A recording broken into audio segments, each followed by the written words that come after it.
in verse 15. Ako na lang babasa, bagamat doon na tayo sa chapter 2 and chapter 3 mamaya. Babasahin ko lang itong isang talata sa Titus chapter 1. In verse 15, the Bible says,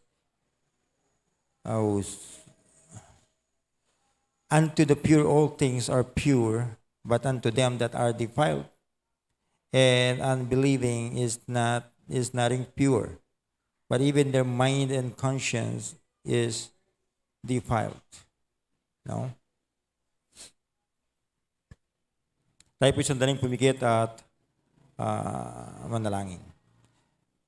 Dakilang Diyos ang makapangyarihan sa lahat, nagpupuri po kami, nagpapasalamat sa umagang ito na muli mo po kaming binigyan ng pagkakataon para kami po'y malayang makapag-aral ng inyong mga banal na salita. Salamat po sa kasiyahan mula pa sa Sunday School, sa pag-aawitan, sa mga awitin na pakinggan po namin. And I pray na sa pagkakataong ito, patuloy po kami bigyan ng enthusiasm sa pakikinig ng inyong banal na salita. Agad kayo po, O Diyos, ang magsalita sa kalagitnaan po namin. Gamitin mo lamang ang bibig ng inyong lingkod at abutin mo po ang pangangailangan po namin. Ito man po'y pangangailangan pang-spiritual, pang-physical, pang-emotional, o material man, financial man. O God, please, abutin mo po ang pangangailangan namin sa umagang ito. Bigyan mo po kami ng good spirit, maayos na attitude sa pakikinig. Sa ganon, kami po ay may maintindihan at anuman pong maintindihan namin, ito po ang maisa sa buhay namin. O help us, O God, to live with your words in this wicked world, O God. With maraming salamat po, Diyos. Pangunahan mo kayong patuloy. Ratigit yung mga bata. Ingatan mo po ang mula sa pinakabata hanggang sa pinakamatandang. Kasama po namin sumasamba sa inyo sa umagang ito. Palain mo po ang mga bisita ng inyong mga banal na salita. Inabalik po namin ang buong kapurihan, ang kalhuwalatian po sa inyo. At kung may nakikita mo kayong bahid ng kasalanan sa aming puso at isipan, ay patawarin niyo po kami, O Diyos. Ito po ang aming samadalangin sa pangalan ng Jesus. Amen. Alright, please be seated. Alright, I hope you're ready. Handa na po ba tayong makinig ng salita ng Diyos? Kayo mga nandiyan sa Google Meet, nandiyan sa Facebook Live, bear with me for maybe less than an hour or maybe more, no? But pipilitin ko po na less than an hour, no? Para maibigay lang sa inyo yung kabuuan nung mensaheng hindi po natin natapos the last Sunday, no? Kung nandito kayo last Sunday morning, this is the continuation of our subject or topic last Sunday. Naalala niyo ba yung title ng ating pinag-uusapan? Last Sunday morning, sino nakakaalala? Bibigyan ko ng Bible. 1,000, 2,000, and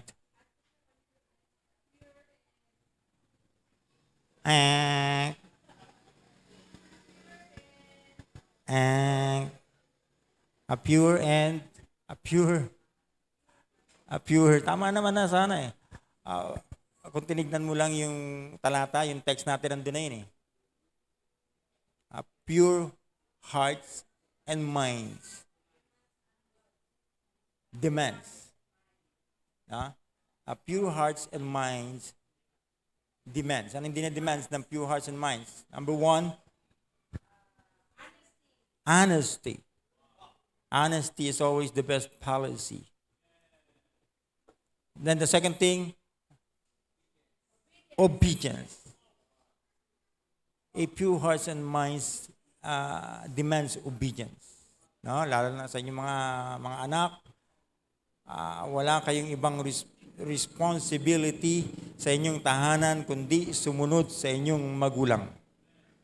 Kasi sila yung authority sa tahanan nyo. Sila ang dapat masusunod at hindi kayo, mga anak. No? Wala kayong ibang dapat gawin kundi sumunod.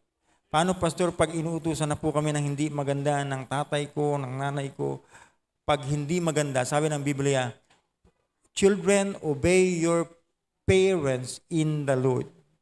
As long as your parents is obeying the Lord, so you ought to obey Him. You ought to obey them. No? Pero pag inutusan ka ng tatay mo, bilihan mo nga ako ng shabu sa kanto. Susunod ka ba, anak? Wag. Sabi mo sa tatay mo, hindi yan para sa Diyos, tay. Mapapahamak ka niyan at mapapahamak din kami. No? Paano, pastor, pag pinutusan akong bumili ng sigarilyo? Kahit sigarilyo, sabi mo, tay, hindi nga ako, gusto mo bang ako manigarilyo sa susunod na panahon? Hindi nga, ayaw mong manigarilyo ako, tapos utusan mo akong bumili ng sigarilyo. Minsan, papasindihan mo pa sa akin. Gusto mo bang matuto akong manigarilyo? Hindi sa ayaw kitang sundin, kundi hindi maganda yung pinapasunod mo sa akin. Di ba? I hope you're listening. At marami pang iba, marami kang pwedeng i-relate sa buhay mo na pwede mong sundin ang magulang mo as long as yung magulang mo ay sumusunod sa Panginoon. Pero wag mong gawing pases ito na maging disobedient ka, maging rebelde ka sa magulang mo dahil yung magulang mo merong hindi sinisunod sa magulang sa Panginoon.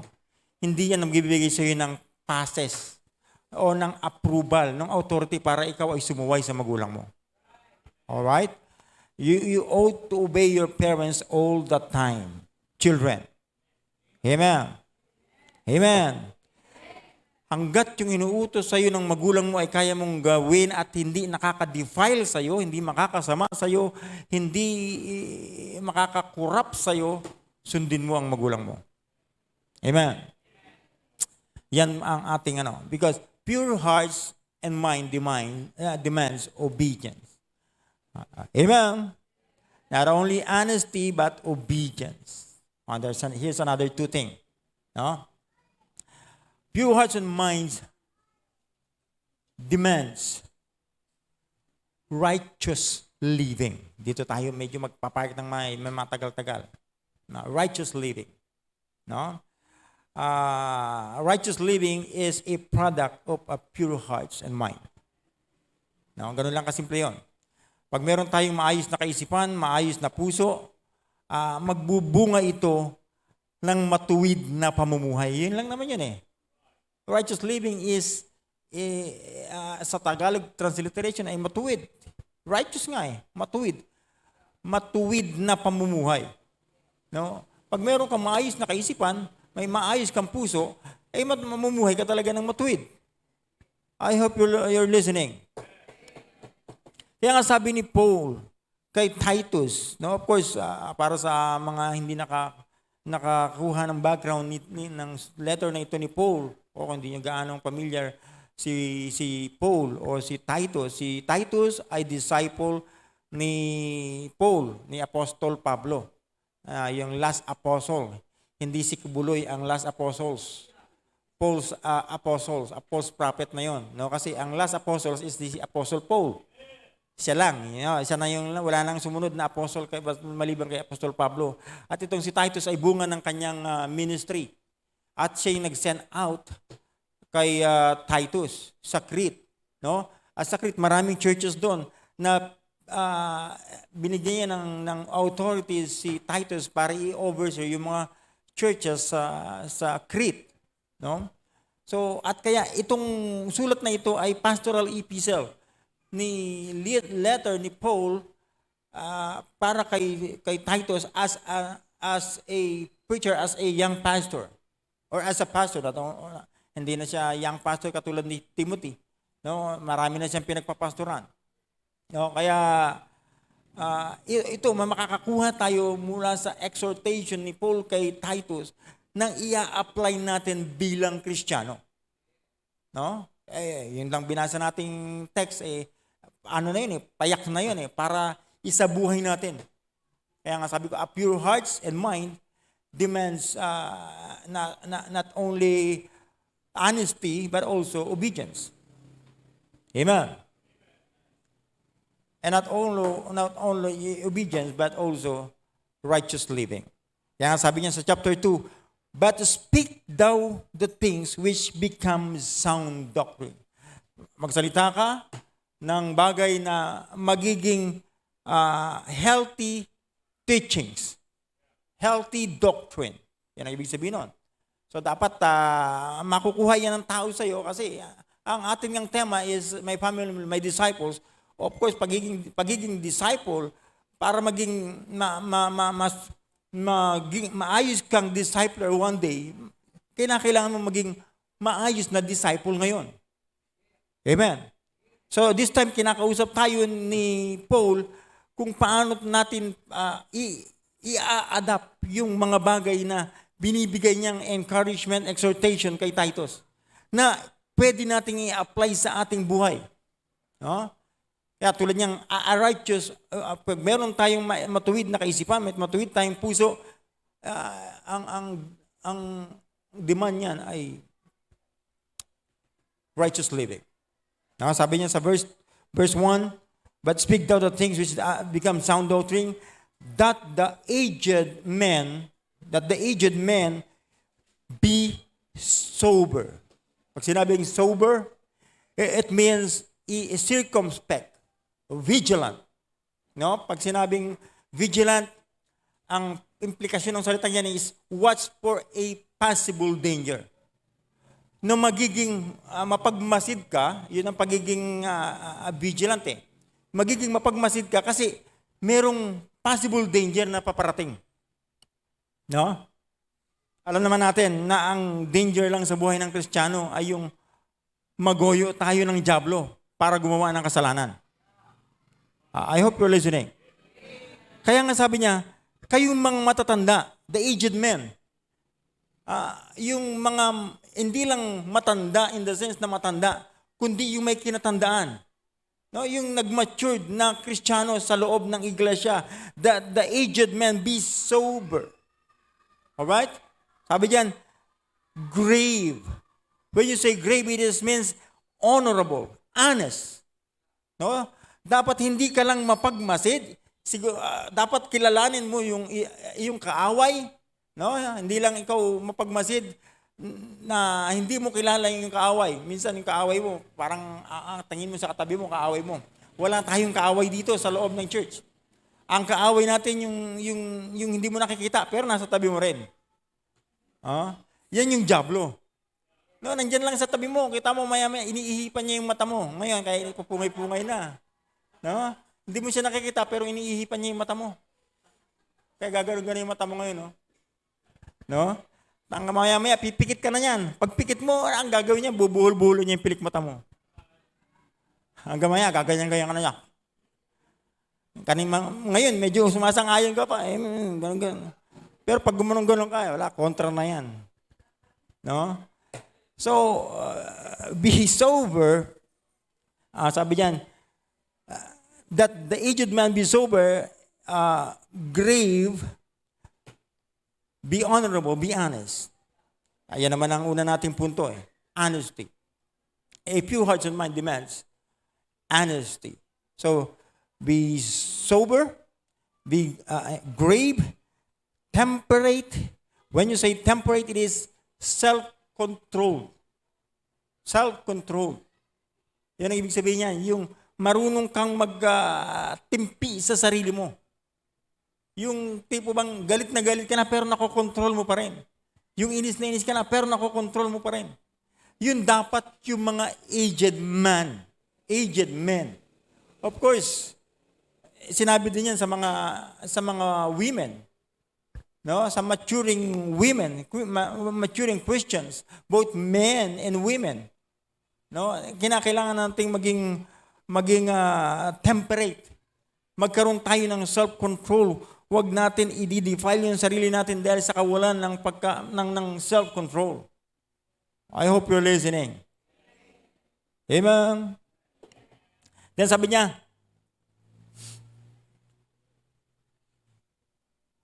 sound in faith. Of course, madali lang intindihin yung faith is conviction. So it is healthy conviction. Yung healthy pananampalataya, maayos na pananampalataya. No?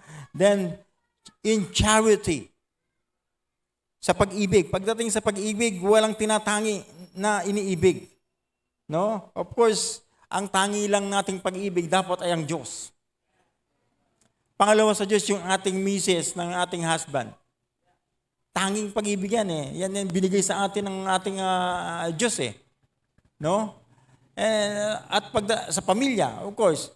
Then, pagdating sa individual, bawat kapatid, bawat tao, it must be fair.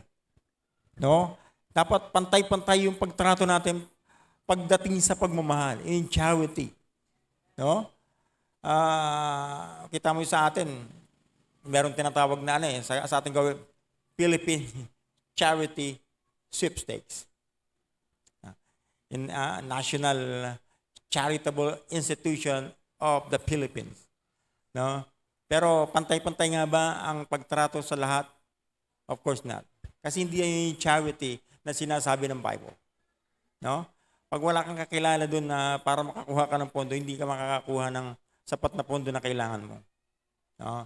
You need somebody na magba-back up sa iyo. Kasi yan yung sistema ng tao. Pero sa church, sa Diyos, hindi ganoon. No? Pag sinabing pag-ibig sa lahat, pantay na pag-ibig para sa lahat. Walang itatangi. Walang special treatment. It should be that way. Amen. Then,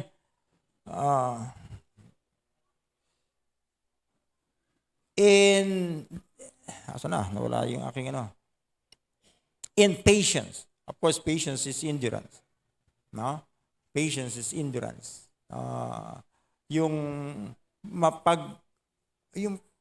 Pagtutuloy-tuloy. Kung ano yung ginagawa mong tama, dapat tuloy-tuloy ang paggawa ng tama. Isang bagay na pamumuhay natin merong katuwiran sa paggawa ng tama na tuloy-tuloy. No? Yan yung patience. Tuloy-tuloy. Yeah. Na mamaya, meron naman tayong isa pang punto dyan sa last verse. Babalikan natin yan. Then sabi niya, in the aged woman, ito na, para sa inyo mga aged woman. Kanina ang kausap ni Paul yung mga aged men sa church. That the aged woman likewise, that they be in behavior as becometh holiness. Holiness is righteousness. A pure heart and mind demands righteousness. Holiness is righteousness. I hope you're listening. Not false accusers. Hindi siya mapagbintang. No? Hindi siya palabintang. Hindi siya slanderer or slanderous. No? The aged woman, ang pinag-uusapan natin, ang kinakausap ni Paul, not false accuser, not given too much wine. Hindi siya lasinggera. Of course, hindi siya lasinggero sa mga lalaki. Kung hindi dapat maging lasinggero yung lalaki, hindi dapat maging lasinggera yung babae. Pero punta ka dyan sa mga kanto-kanto, yung mga nagsusoul winning. Lalo na pag-araw ng Sabado. Yung nagiinuman sa kalsada ngayon, hindi dati nung araw, mga lalaki lang eh. Ngayon, mga nanay nyo na yung iba, di ba? Pero sabi ni Paul, not given too much wine. Ay, hindi pwede pala, konti lang. Kasi too much wine eh. No? Sabi ni Paul kay Timothy, use wine for your stomach. A little wine. No? Maganda yung wine. Nung araw, yung wine, yung talagang purong katas ng prutas. Kaya maganda talaga sa sikmura. Kaya sabi niya, mag-consume ka nito para sa iyong sikmura. Pero hindi para maglasing. Tanungin kita, pag umiinom ka ba, para sa sikmura mo, para maglasing? Kaya hindi na rin healthy sa iyo kasi in the first place, alcohol, mataas ang alcohol content ng iniinom mo ngayong wine. No? Pero ng araw, wine, kasi pag sinabi nga, ang implication of the word wine is happiness. No, may katuwaan. Pag may iniinom silang wine, kasiyahan. It is a fellowship. Ngayon, hindi. Masaya ngayon, nagiinuman. Pero pag may nalasing, nag-aaway. Nagsusuntukan, nagsasaksakan, nagbabari lang. Yan yung, kaya nga, huwag kang kukonsumo ng higit sa capacity mo. No? At huwag na rin yung alcohol. Kung makakakuha ka ng pure fruit wine, kami, umiinom din kami dito nung wine juice. No? Yung zero alcohol content. Yun. Yun ang ibig sabihin na hindi yung alak na nakalalasing. Kaya not given too much wine, sabi ni Paul. Teachers of good things. Nakita niyo ba? Nakita niyo ba yung Bible niyo? Tagapagturo ng mabuting bagay. I hope you're listening. So yun ang papel nyo as an aged women sa church. Magturo ng mga bata ng maayos. Teachers of good things. Of course, not bad things pag sinabi mong good things. Amen. Amen. Then, that they, sabi niyan, bakit mo kinakailangan turuan yung mga bata, kayong mga matatanda, that they may teach the young women to be sober. So that sila din makakapag-disciple, makakapagturo ng mga bata to be sober. Ano nga yung sober? Kanina, naalala nyo? Vigilant. Ano nga yung vigilant? Anong implikasyon ng salitang yan? Watch for possible danger. Yung binabantayan mo, yung possible danger na dumating sa buhay mo, dahil ang diablo, bilalagayan ka ng isang bagay na akala mo hindi masama, parang hindi kasalanan, pero yan ang magkukos ng problema mo later on. Kaya nga, you need to be sober because there's always a possible danger na laging false approaching sa atin. Tayo yung target bilang anak ng Diyos. Tayo yung target ng diablo para ipin down. Amen. Kaya nga, kinakailangan nating iset sa mind natin. That's the pure hearts and mind demands righteous living. I hope you're listening. That they may teach the young women to be sober, to love their husbands. All right, young couple, listen. Sabi yan, to love their husband. Kayo mga bata pang mag-aasawa. Iset nyo sa mind nyo na wala kayong ibang mamahalin kundi yung asawa mo. At ang kaagibat ng pagmamahal na yan ay respeto. At pag nire-respeto mo, ibig sabihin magsasubmit ka sa authority ng husband mo. Amen. So yan yung tinuturo naman sa atin ng Biblia. Yan yung tinuturo mismo ni Apostol Pablo kay Titus na dapat mong ituro sa mga tao sa church. They need to be sober. They need to be patient. Hindi dapat sila maging drunkard, hindi sila maging lisinggero at lasinggera, hindi pala bintang, but teachers of good things, not bad things, that this young lady, young couple, young women, to be sober, to love their husbands, to love their children. All right? Listen, young couples or young family. Ang leadership nasa tatay, nasa husband. Kaya ikaw dapat ang pangunahin, unang dapat natututo sa sinasabi ni Apostol Pablo. Kasi ito mismo ang ituturo mo sa misis mo at ituturo mo sa mga anak mo. No? Kaya nga, pag nakita sa iyo ng misis mo, yung nagsasubmit ka, yung submission mo sa Panginoon, yung misis mo automatically magsasubmit sa iyo yan kasi nakikita niya ayon sa pagsunod mo, pagsubmit mo sa authority ng Panginoon. No? Kaya pag ginawa mo yan, yung misis mo magiging mamahalin ka, respetuhin ka, magsasubmit sa iyo, at mamahalin yung mga anak nyo na bunga ng pagmamahalan nyo. Hindi niya pababayaan yan. Amen. Yung misis natin, hindi niya pababayaan yan. Iingatan niya yan. Mula pagkabata, pagkasanggol, padududuhin niya yan. Breastfeeding yan dahil mahal niya ang anak, hindi niya pakakainin, hindi niya paiinumin ng gatas ng mga hayop. I-breastfeed niya talaga. Papaliguan niya yan, dadamitan niya yan, aalagaan niya yan, iingatan niya yan. Halos hindi niya padadapuan niya ng langaw, hindi padadapuan ng lamok. They will love their children. Kailangan matutunan yun ng isa, kayong mga young mother, Kinakailangan nyo yan. Huwag nyong ini-neglect yung inyong responsibility sa inyong, unang-una, sa husband mo. You ought to submit to your own husband. Pangalawa, sa yung mga anak. Hindi porke dumami na yung anak mo, may napabayaan ka ng anak. Kung nagsunod-sunod yung anak mo dahil nasobrahan yung pagmamahal mo sa mister mo, wala tayong magagawa. Bunga yun ang pagmamahalan nyo . Sunod-sunod. Minsan may sukob pa sa taon. 1 taon yung agwat, bawat isa.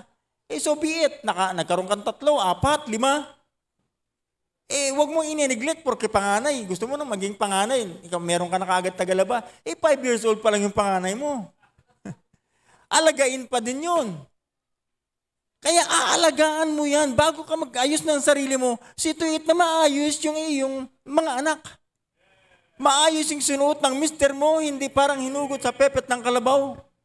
Ibig sabihin, hindi na plancha. Tapos yung mga anak mo, wala sa ayos. Hindi dahil walang susuotin, kundi hindi ka nag-ayos ng isusuot nila. So dapat matutunan nyo yan.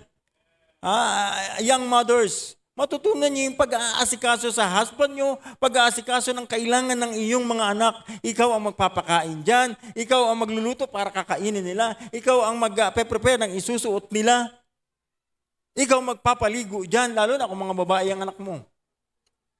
No? Hindi ko naman sinabing masamang paligo yung mga lalaki, pero mas magandang responsable yung mga babae kasi mas malinis, mas mitikuloso yung mga babae, pagkakaalam ko lang sa kalinisan. Kaysa sa mga lalaki, medyo dugyot ang maraming lalaki. Pero yung mga babae talagang matikuloso pagdating sa kalinisan. Naalala ko noong araw, yung bahay namin, kakapiraso lang naman. No, pero talagang sobrang linis. May inganyo ka magpahinga pagka uwi mo sa bahay, gusto mong matulog kasi alam mong malinis. No? Kaya nga si Christian, kung alam ko lang na lalaki na corrupt din ng isip, noon pa lang sana, nilason ko na . Pero totoo lang, napubusan niyo ng antibodies at sobrang kalinisan ni Ma'am Tang sa pag-aalaga sa kanya. Muntik nang mamatay muntik nang namatay dahil sa kalinisan. Kaya nga, ang katuwiran ng mga dugyot, kailangan yan. Kaya mas mahaba ang buhay ng mga dugyot. Hindi naman totoo din yun. No? Kailangan lang natin ng antibodies pero hindi natin kinakailangan maging dugyot parang taong grasa. Hindi. No? So mothers, ang pinakausap ko kayo ay responsible mag-aruga. Huwag kang matutulog na hindi pa kumakain yung anak mo. Huwag kang matutulog na hindi mo man lang nalinisan yung anak mo. Na kung ano yung pinanglaro niya sa maghapon, yun din ang itutulog niya at pagkagising niya, parang hindi lang natulog. No? Pansinin mo kung malinis yung anak mo, tignan mo yung paa. Kung malinis ka nga ba? Makikita mo sa paa. Pag yung paa niyan, puro putik pa yung ilalim ng talampakan, magulang, hindi ka naglilinis ng anak mo. Amen. I hope may kausap ako sa auditorium. Kaya kayo mga kalalakihan, kung maghahanap kayo ng mapapangasawa nyo, dapat yung maayos ang isip. Merong pure hearts and mind. Kasi magmamanifest yun . Because it demands not only honesty, obedience, but also righteous living. Amen. To love in verse 5, sabi niya, to be discreet. Of course, yung discreet dyan is also self-controlled. Sinabi ko na kanina. To be discreet, chaste. Pag sinabing chaste, it is pure. No? Hindi, walang karumihan. Both physically and outside or inside. Yan ang ibig sabihin ng chaste. Being pure. Outside, inside, and out. I hope you're listening. Keepers at home. Bihira ka na makakita ngayon ng kababaihan na keepers at home sa mga bata. Kasi pinababayaan mo man silang nasa bahay nga, pero yung kausap niya sa labas. Bakit? Pinabayaan mong lagi nasa cellphone . nasa loob siya ng bahay, pero yung isip niya nasa labas. So paano ka magiging keepers at home? Pinabayaan mo ngang nasa labas yung kanyang isip. I hope you're listening, kayong mga magulang. Kaya kung yung anak nyo, kung talagang mahal nyo yung anak nyo, huwag nyong pababayaan na sila ay pabayaang magse-cellphone sa loob ng bahay. Hindi nila kailangan ang cellphone. Wala silang business. No? Yung mga kausap nila, dapat kausap nyo. Kilala nyo. Huwag nyo silang pababayaan maglaro ng sarili nilang cellphone. Huwag nyong bibilhan ng cellphone lalo tigit. Na, para matuto sila maging keepers at home. Kung ikaw ay keepers at home, magulang, ikaw nanay, keepers at home, ibig sabihin, housekeeper ka. Gusto mo lagi na sa bahay, gusto mong maayos ka sa bahay, gusto mong maayos ang bahay mo, gusto mong lagi kang nasa bahay.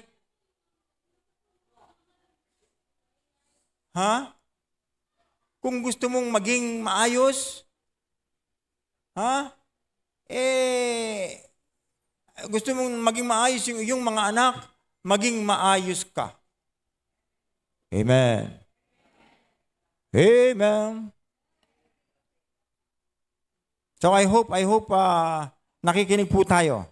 No, dito tumingin. Hayaan niyo na yung mga may issue. Makinig. So, hindi madali magpalaki ng mga anak natin na gusto natin maging keepers at home, pero hindi tayo keepers at home ng mga magulang. Gusto natin manatili sa bahay yung ating mga anak, mag-aasikaso, maglilinis, maghuhugas ng plato, maglalaban ng kanilang damit, pero hindi nila nakikita ito sa atin.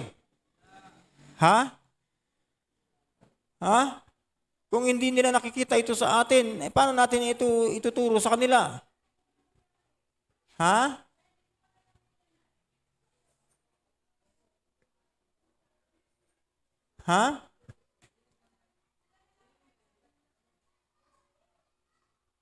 I hope you're listening. You're listening. Listen.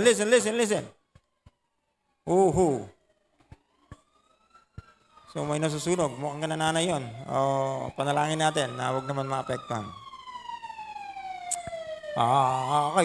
Magandang reminder yan. Makinig. Magandang reminder yan. Nakakapakinig tayo ng wangwang na bunga ng sunog. Nasusunog. Oh, wow.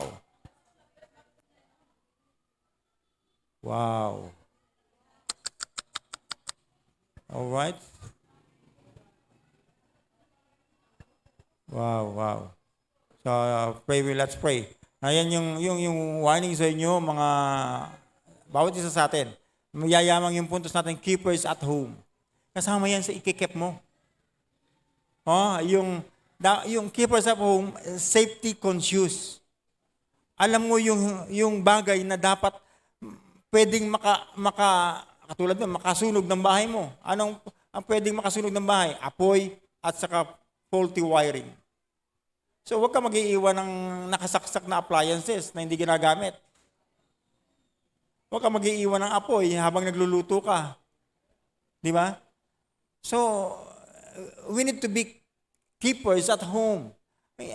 Organize tayo sa loob ng tahanan. At gusto natin ito ang maging makalakihan ng ating mga anak. Kaya nga sabi ko, huwag niyong papabayaan na magsisinelphone yung anak niyo habang ikaw ay nagtatrabaho. Kung ikaw ay nagluluto, isama mo yung anak mo para matuto magluto. Kung ikaw ay naglalabananay, isama mo yung anak mo para matuto siyang maglaba. Kung ikaw ay namamalansya, isama mo para matuto siyang mamalansya. Maglinis ng bahay, maglinis ng CR, maghugas ng plato, ituro natin sa kanila kung gusto nating lumaki sila na keepers at home. Kaya kayo mga young men, ang kukuhanin mong mapapangasawa dapat balang araw o yung marunong sumunod sa magulang. Yung homebody, yung marunong ng domestic. Work. Marunong siya ng trabahong bahay. Huwag yung puro pakyut lang. Pag nakita mo din kagandahan lang, tapos walang kalyo yung kamay. Ibig sabihin, tamad yan sa loob ng bahay. Tuturuan mo pa yan pag yan ang napangasawa mo. Amen. Pero pagka medyo may kalyo na yung kamay, kakatrabaho, yan yung magandang, responsableng mapangasawa balang araw. Amen. So kayo din mga babae, no? Kung pipili ka rin lang ng mapapangasawa, yung puro pa-cute. Yung magaling lang pumorma, magaling lang magsalita, pero sa katotohanan, hindi masunurin sa magulang.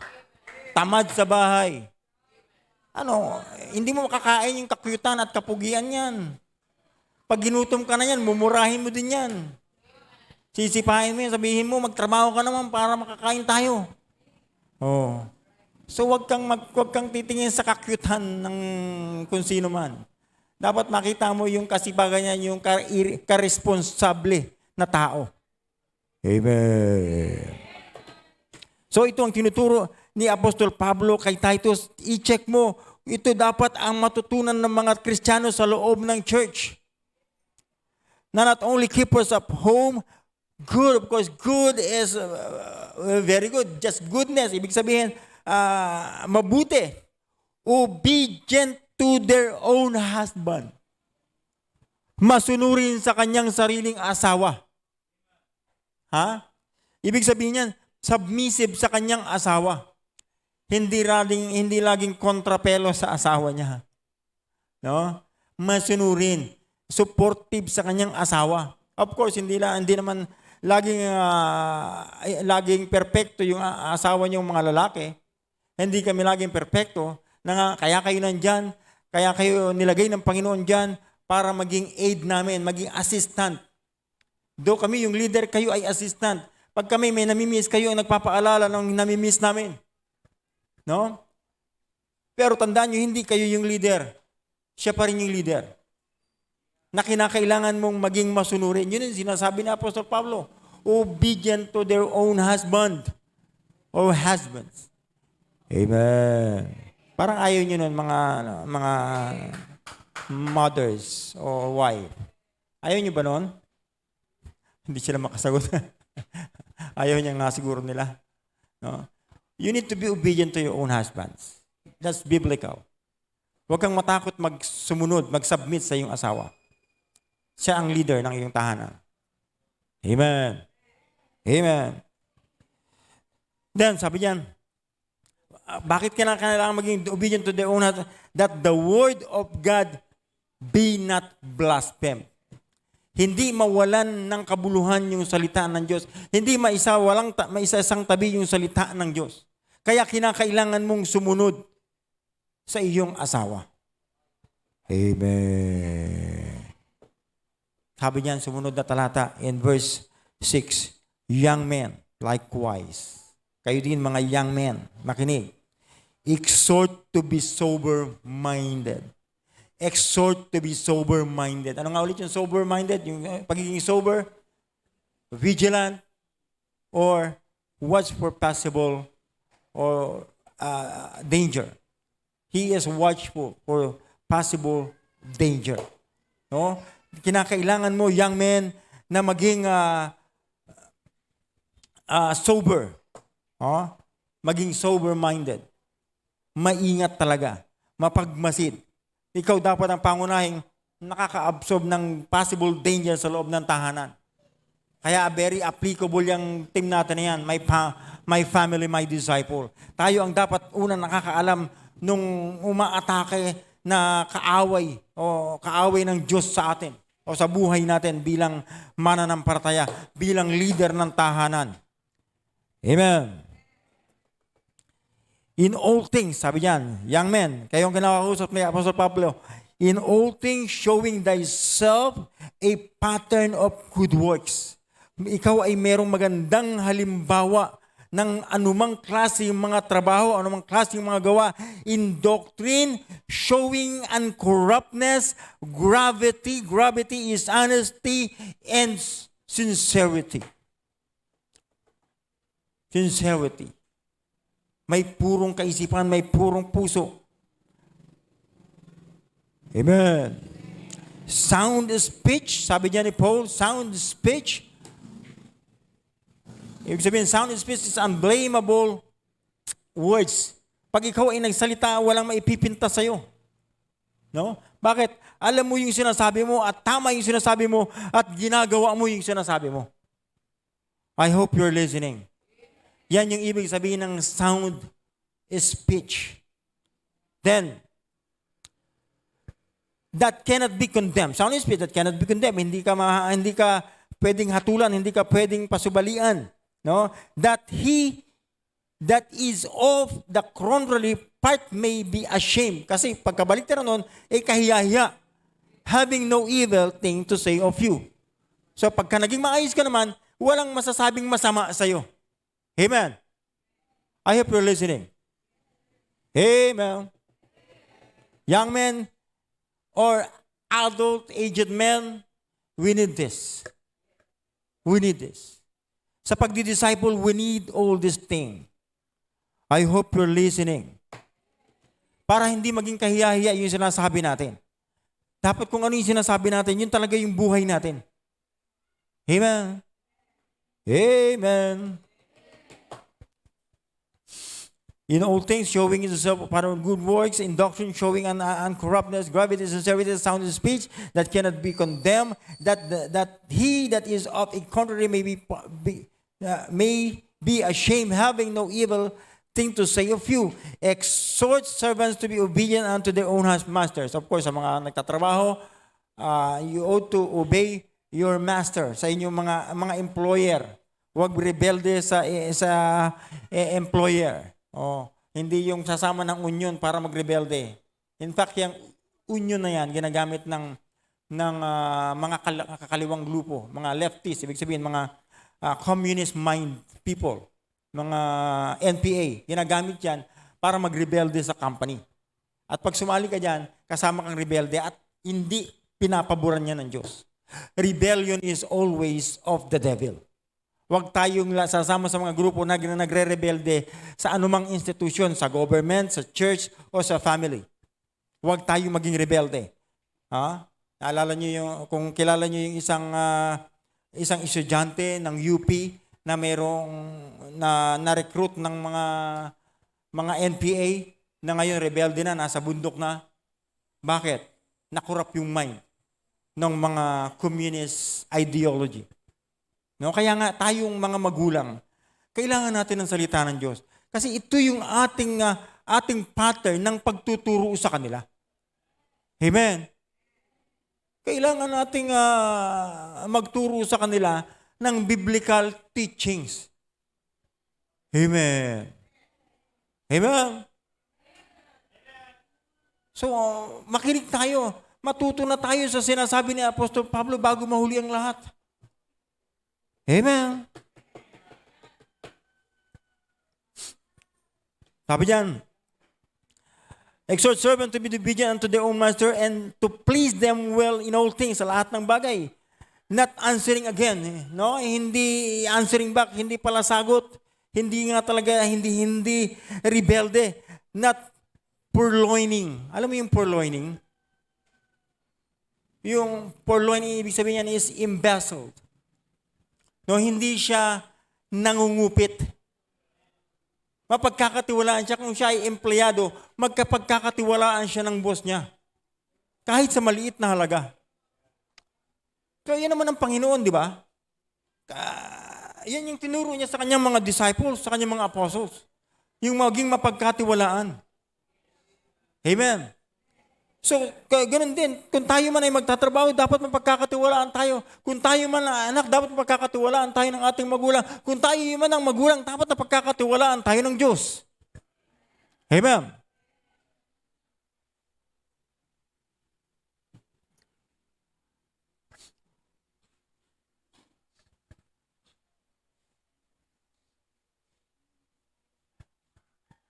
Not purloining, but showing all good fidelity, that they may adorn the doctrine of God our Savior in all things.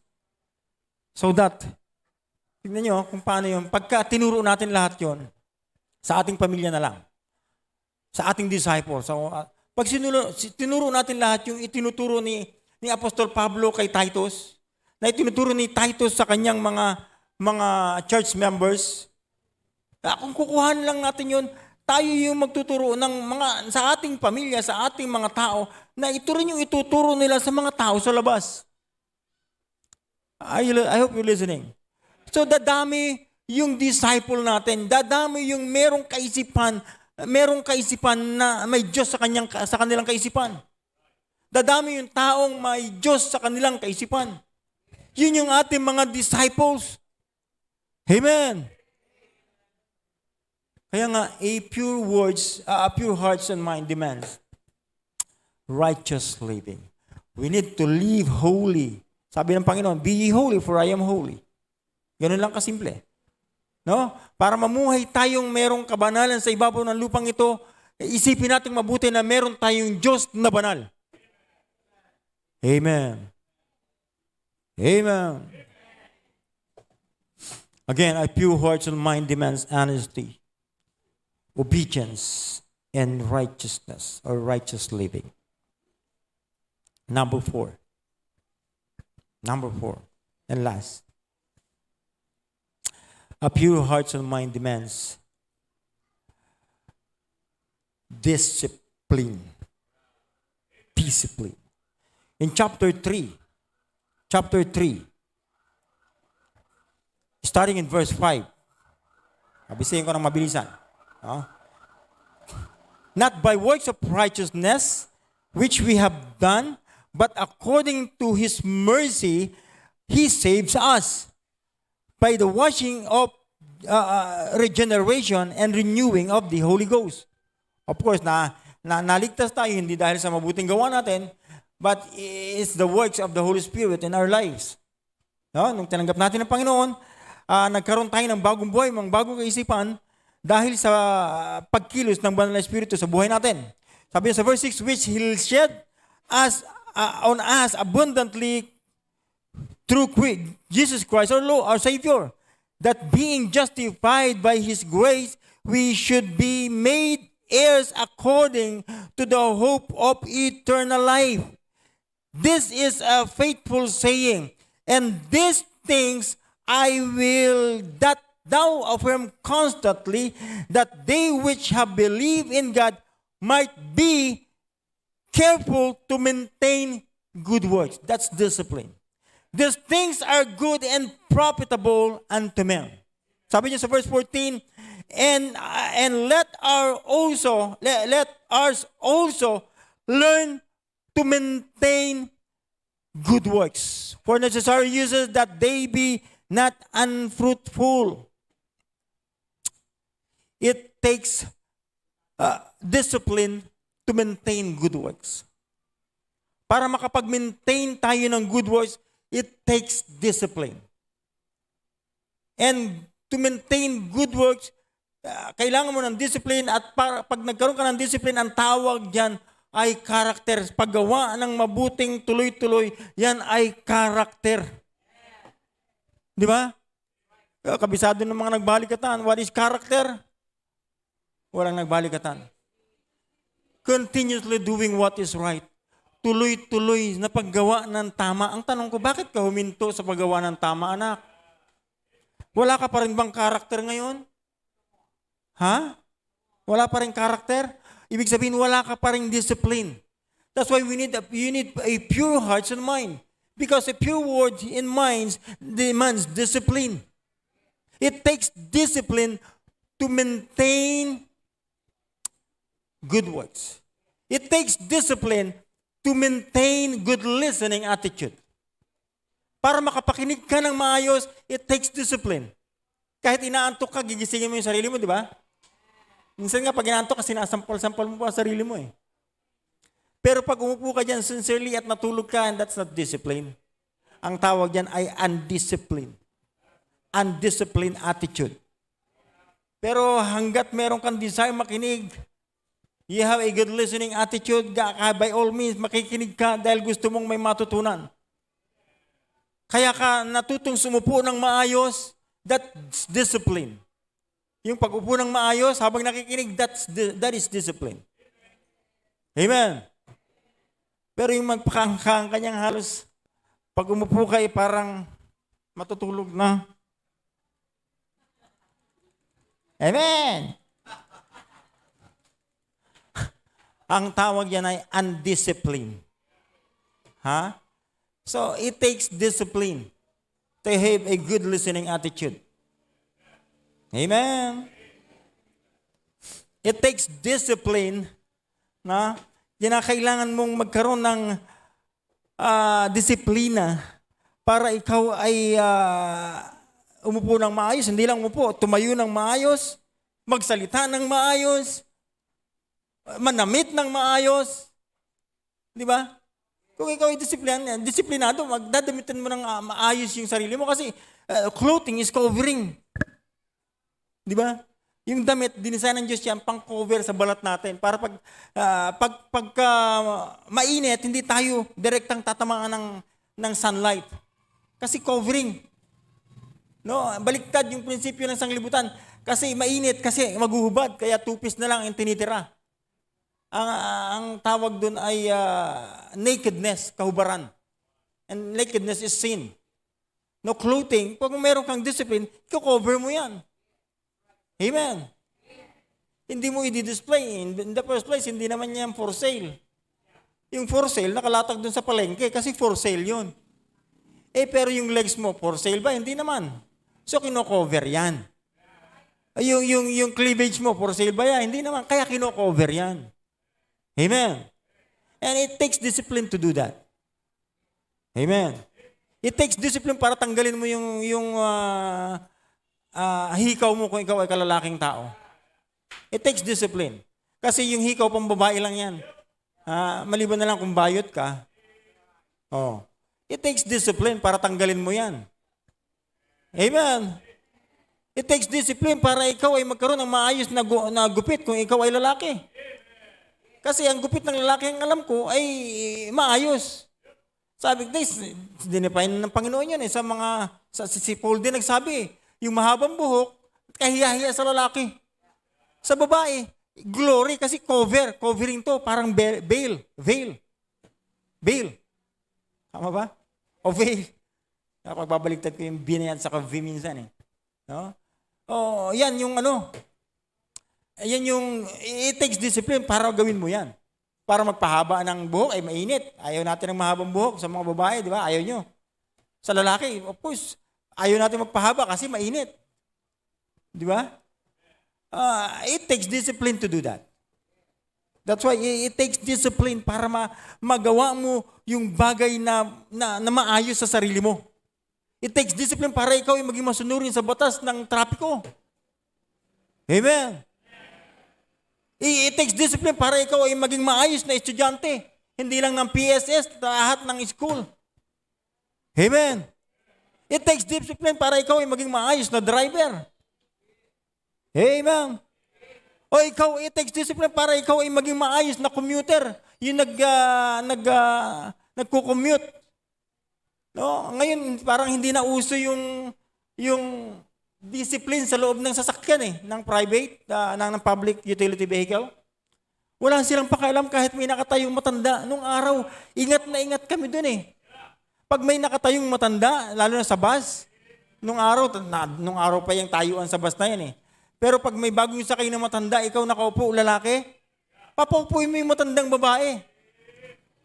Ngayon wala nang ganyan. Pipikitan niya ng young people. As kunyaring tulog siya. Nasa harapan niya yung matandang babae.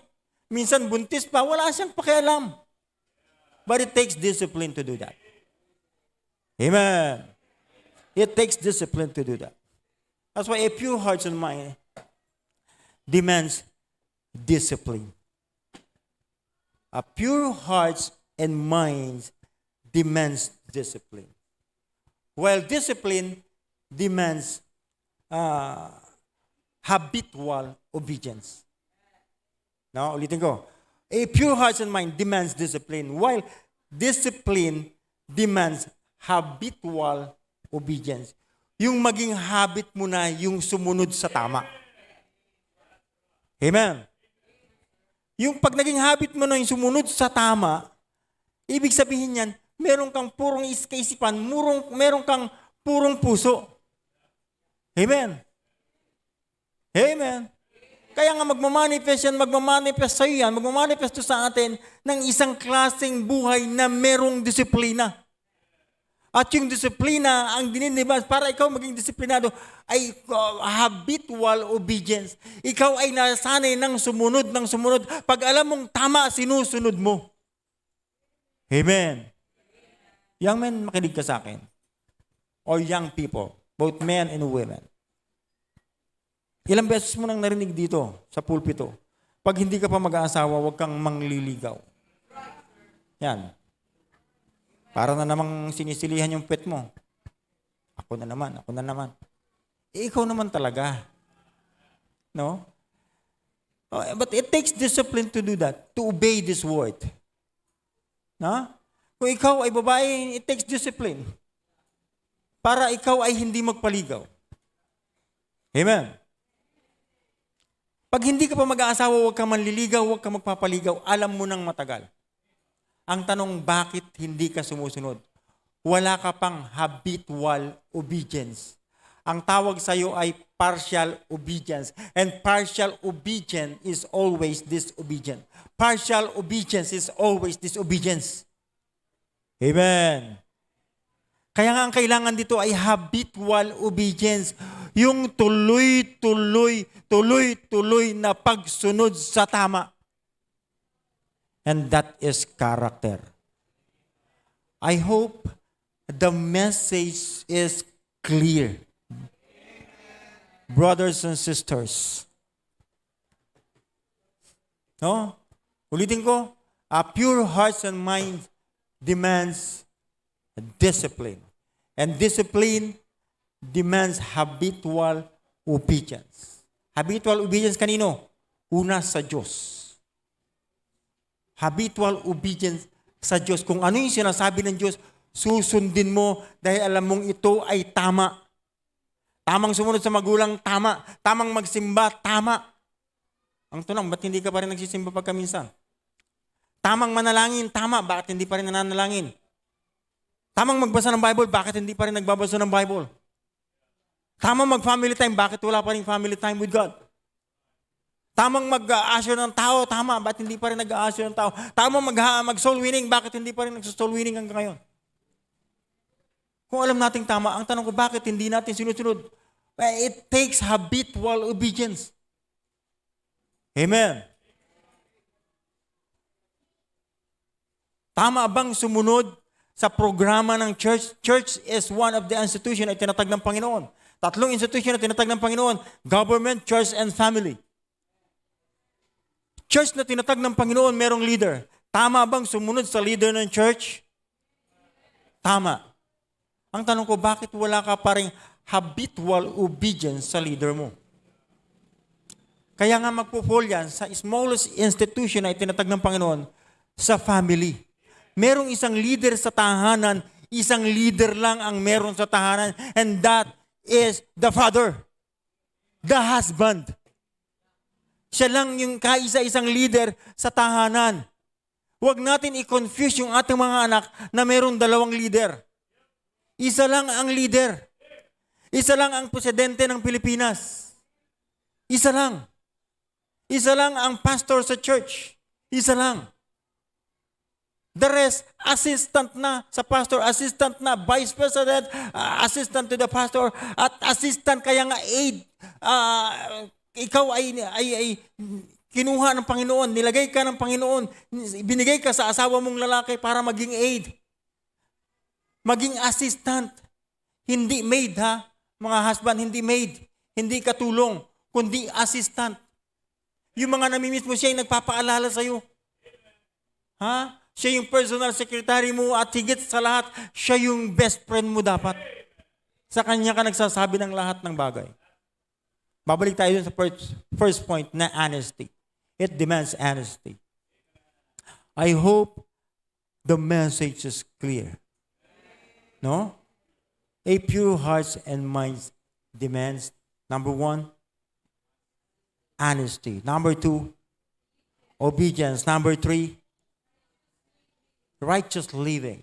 And number 4, discipline.